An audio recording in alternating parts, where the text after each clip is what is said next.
Surgical operation पर PM Modi की तारीफ करने वाले कांग्रेस उपाध्यक्ष राहुल गांधी ने इसी मुद्दे पर कल पीएम पर बड़ा हमला बोला। किसान यात्रा के आखिरी पड़ाव में दिल्ली पहुंचे राहुल ने जंतर मंतर पर किसानों को संबोधित करते हुए पीएम मोदी पर जवानों के खून की दलाली का आरोप लगाया।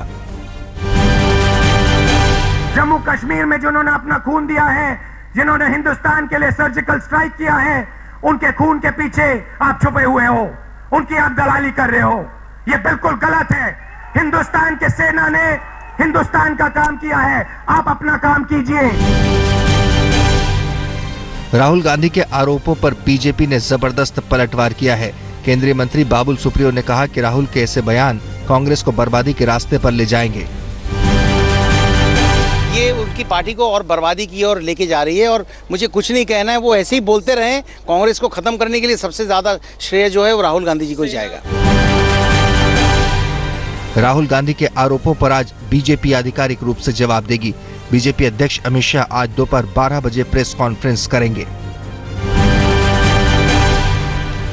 गृह मंत्री राजनाथ सिंह आज राजस्थान के जैसलमेर में सरहदी राज्यों की सुरक्षा को लेकर बैठक करेंगे। बैठक में राजस्थान, गुजरात, जम्मू कश्मीर के मुख्यमंत्रियों के अलावा पंजाब के डिप्टी सीएम सुखबीर सिंह बादल शामिल होंगे। रक्षा मंत्री मनोहर पर्रिकर ने सर्जिकल स्ट्राइक पर सवाल उठाने वालों को आड़े हाथों लिया है। पर्रिकर ने कहा है कि सबूत मांगने वाले लोग दरअसल इस बात से घबरा गए हैं कि अब प्रधानमंत्री नरेंद्र मोदी की लोकप्रियता और भी आसमान को छू रही है। सर्जिकल ऑपरेशन के सबूत धीरे धीरे सामने आने लगे हैं। जम्मू कश्मीर के तंगधार में लीपा वैली के पास गांव के एक पोर्टर ने आज तक को बताया कि 28 सितंबर को उसने फायरिंग की आवाज सुनी थी। भारतीय फौज सर्जिकल स्ट्राइक पार्ट 2 की तैयारी कर रही है। आज तक को सूत्रों से मिली जानकारी के मुताबिक इस बार सेना कश्मीर घाटी में एलओसी पर विभिन्न ठिकानों पर छिपे आतंकियों को निशाना बनाएगी। गौरतलब है कि आतंकी लगातार घुसपैठ की कोशिश कर रहे हैं। कल भी सेना ने नौगाम और रामपुर सेक्टर में घुसपैठ की 3 कोशिशों को नाकाम कर दिया था।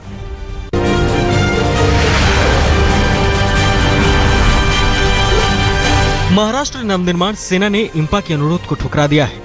इंपा ने मुंबई में पाकिस्तानी कलाकारों की फिल्म रिलीज करने देने का आग्रह किया था। सर्जिकल ऑपरेशन के सबूत मांगने और पाकिस्तानी कलाकारों पर बैन की मांग करने वालों पर फिल्म अभिनेता अक्षय कुमार ने निशाना साधा है। सोशल मीडिया में अपने वीडियो संदेश में अक्षय ने कहा है कि ऐसी चीजें करने वालों को शहीद सैनिकों के बारे में भी सोचना चाहिए। कोई सर्जिकल स्ट्राइक का प्रूफ मांग रहा है, कोई आर्टिस्टों को बैन करने की मांग कर रहा है, कोई डर रहा है कि वॉर होगी कि नहीं। अरे शर्म करो। पाकिस्तानी गायिका सलमा आगा ने उरी हमले की निंदा की है।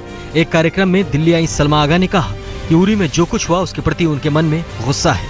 भारत और पाकिस्तान के बीच तनावपूर्ण रिश्तों के बावजूद ओलंपिक कांस्य पदक विजेता साक्षी मलिक ने कहा है कि पाकिस्तानी खिलाड़ियों को हिंदुस्तान बुलाने में कोई दिक्कत नहीं है। पुणे में एक कार्यक्रम में साक्षी ने कहा, खेल को बाकी मसलों के साथ नहीं घसीटना चाहिए। क्यों नहीं करना चाहिए? खेल है, खेल हम कभी भी किसी भी कंट्रीज में खेलने के लिए जा सकते हैं। कोई भी हमारे देश में कंपटीशन के लिए आ सकता है, वो उनका अलग मैटर है। हम सिर्फ अपने खेल से जुड़े हैं और खेल आप देखेंगे कि कहीं भी गेम्स होते हैं तो वहाँ विलेज में पूरी दुनिया है वो एक छोटे से गाँव में होती है, चाहे वो कौन सी भी कंट्री हो, सब इतने अच्छे से रहते हैं।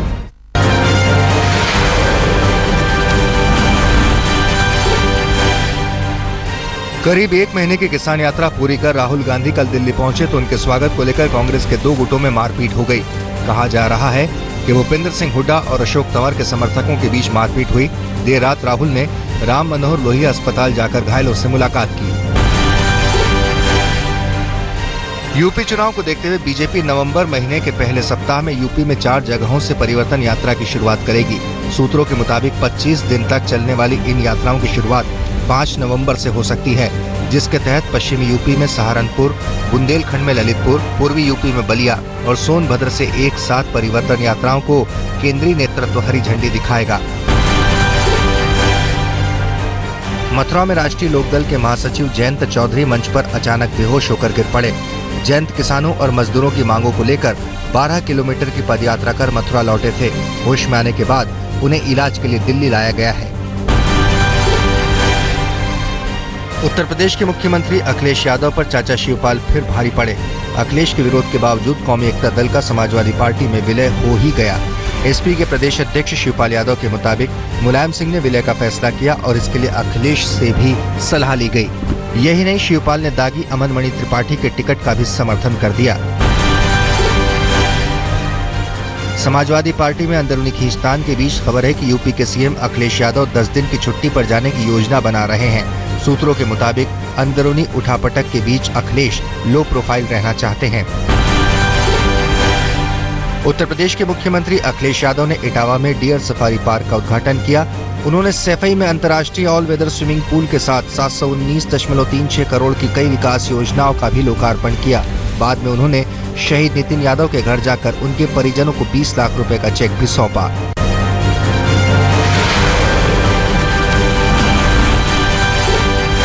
यूपी के जौनपुर में एसपी दफ्तर के सामने दादा पोते के शव के साथ ग्रामीणों ने प्रदर्शन किया। ग्रामीणों का आरोप है कि इस दोहरे हत्याकांड में पुलिस लापरवाही बरत रही है। एसपी देहात के समझाने और उचित कार्रवाई का भरोसा देने पर शवों को अंतिम संस्कार के लिए ले जाया गया।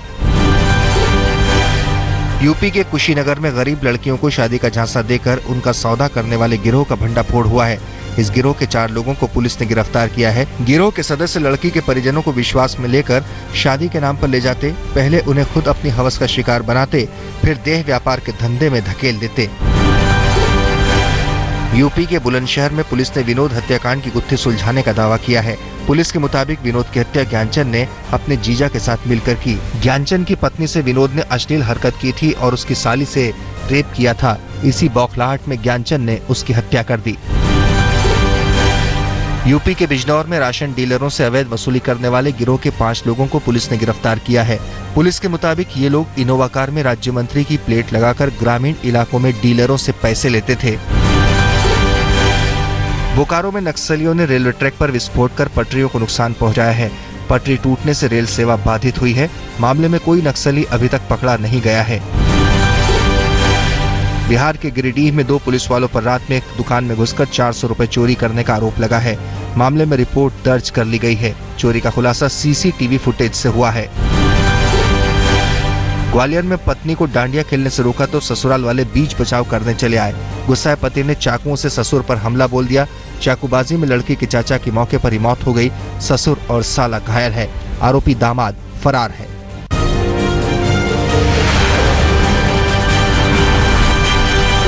शिल्पी गर्गमुख देश की टेरिटोरियल आर्मी में शामिल होने वाली देश की पहली महिला अधिकारी बन गई हैं। उन्हें लेफ्टिनेंट बनाया गया है। मूल रूप से बिहार के कटिहार के रहने वाली शिल्पी गर्गमुख पिछले 3 साल से ओएनजीसी में बतौर इंजीनियर काम कर रही हैं। शिल्पी के 2 भाई और एक भाभी पहले से ही भारतीय सेना में काम कर रहे हैं। यूपी के मुजफ्फरनगर में प्रशासन के सामने आंगनबाड़ी की कर्मचारियों ने अपनी मांगों को लेकर प्रदर्शन किया। इनकी मांगे हैं कि इन्हें भी सरकारी कर्मचारी घोषित कर उसी के मुताबिक वेतन मिले। प्रदर्शन के दौरान शहर में जगह जगह सड़क जाम भी किया गया। ग्रेटर नोएडा के बिसहड़ा गांव में तनाव के बीच सैकड़ों ग्रामीणों ने कैंडल मार्च निकाला। अखलाक हत्याकांड के एक आरोपी रवि के अस्पताल में हुई मौत के बाद दादरी के बिसहड़ा गांव में तनाव पसरा हुआ है। यहां भारी संख्या में पुलिस को तैनात कर दिया गया है। उदयपुर की सड़कों पर अब लेडी पेट्रोलिंग टीम भी नजर आएगी। 23 महिला पेट्रोलिंग टीम के सदस्यों में से 2-2 महिलाएं 10 बाइकों पर गश्त करेंगी। इसके अलावा 3 महिला जवान रिजर्व रहेंगी। ये टीम शहर में महिलाओं के साथ होने वाले अपराधों पर पैनी नजर रखेगी।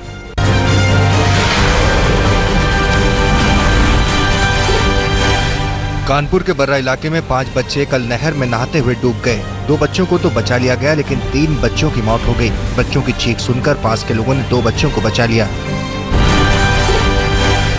पुणे के पटवर्धन बाग इलाके में चलती स्कूली वैन में आग लग गई।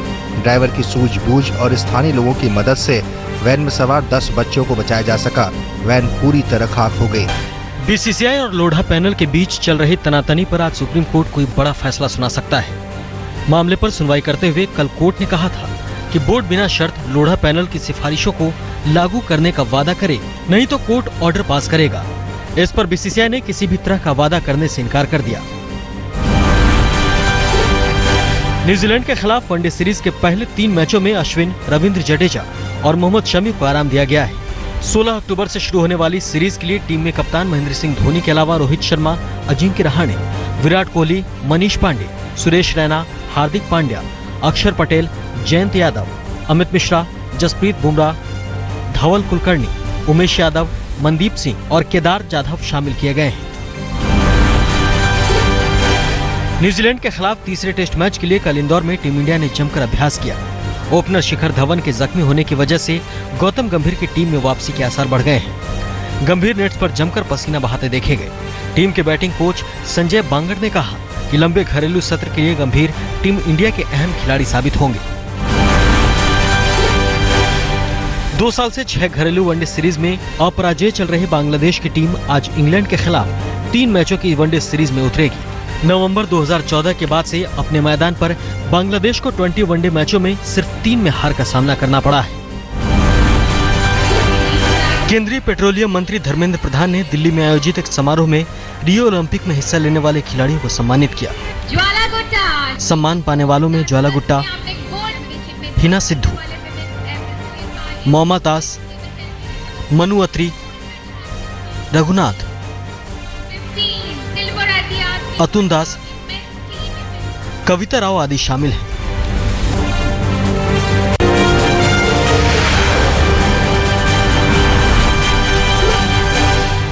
राजस्थान के 26 बड़े मंदिरों में कल से 3 दिनों के राष्ट्रीय सुरक्षा यज्ञ का शुभारंभ हुआ। जैसलमेर के पास भारत पाक सीमा पर स्थित तनोट मंदिर में राजस्थान के सीएम वसुंधरा राजे खुद भी इस यज्ञ में शामिल हुई। बीजेपी अध्यक्ष अमित शाह और केंद्रीय मंत्री बाबुल सुप्रियो ने दिल्ली के सफदरजंग एन्क्लेव में नवरात्र उत्सव में शामिल हुए। मातृ मंदिर दुर्गा पूजा पंडाल की गोल्डन जुबली के मौके पर बीजेपी अध्यक्ष ने पूजा पंडाल का उद्घाटन किया। इस मौके पर बाबुल सुप्रियो ने मां की भक्ति में बंगाली गीत गाए। दिल्ली की लवकुश रामलीला समिति ने रावण वध के लिए मुख्यमंत्री अरविंद केजरीवाल और अभिनेता अजय देवगन को अपना चीफ गेस्ट चुना है। हर साल समिति के मुख्य अतिथि बीजेपी नेता और मौजूदा गृह मंत्री राजनाथ सिंह हुआ करते थे, लेकिन इस बार वो प्रधानमंत्री मोदी के साथ लखनऊ में होंगे। केंद्रीय मंत्री कलराज मिश्र विंध्याचल पहुंचकर मां विंध्यवासिनी के पूजा और दर्शन किए। इसके पहले मंत्री ने मंदिर में खुद झाड़ू से खुद साफ सफाई की। इस दौरान सैकड़ों समर्थक मंत्री जी के साथ मौजूद रहे। वडोदरा में ऊर्जा मंत्री पीयूष गोयल ने एक दुर्गा पंडाल में पहुंचकर पूजा आरती की। इस दौरान गोयल ने वहां चल रहे गरबा का भरपूर मजा लिया। जूनागढ़ में नवरात्र के दौरान एक रास मंडली ने गरबा में हिंदू मुस्लिम एकता की अनोखी मिसाल पेश की है।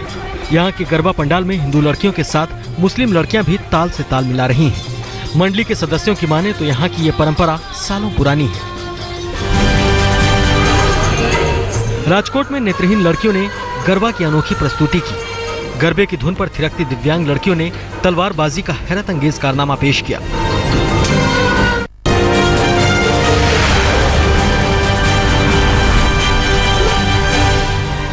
मैथ्यू तूफान से अब तक 264 लोगों की मौत हो गई है।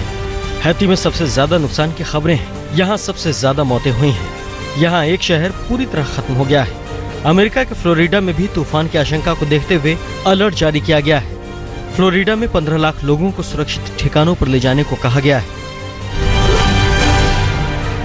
फ्लोरिडा के कैंडल में किसी बात को लेकर 2 पक्षों में जमकर मारपीट हुई। इस दौरान दोनों पक्षों ने एक दूसरे पर जमकर लात घूंसे चलाए। काफी देर के बाद हालात सामान्य हुए। अमेरिका की न्यूजर्सी में 29 सितंबर को हुए ट्रेन हादसे का खुलासा हुआ है। जांच के बाद पता चला है कि ट्रेन की रफ्तार तय सीमा से दोगुनी थी। टक्कर के ठीक पहले अचानक ब्रेक लगाया गया था। गृह युद्ध के बाद सीरिया के अलेप्पो में जिंदगी अब पटरी पर लौट रही है। शहर के नाइट क्लब फिर से गुलजार होने लगे हैं। क्लबों में लोगों की भीड़ बढ़ने लगी है।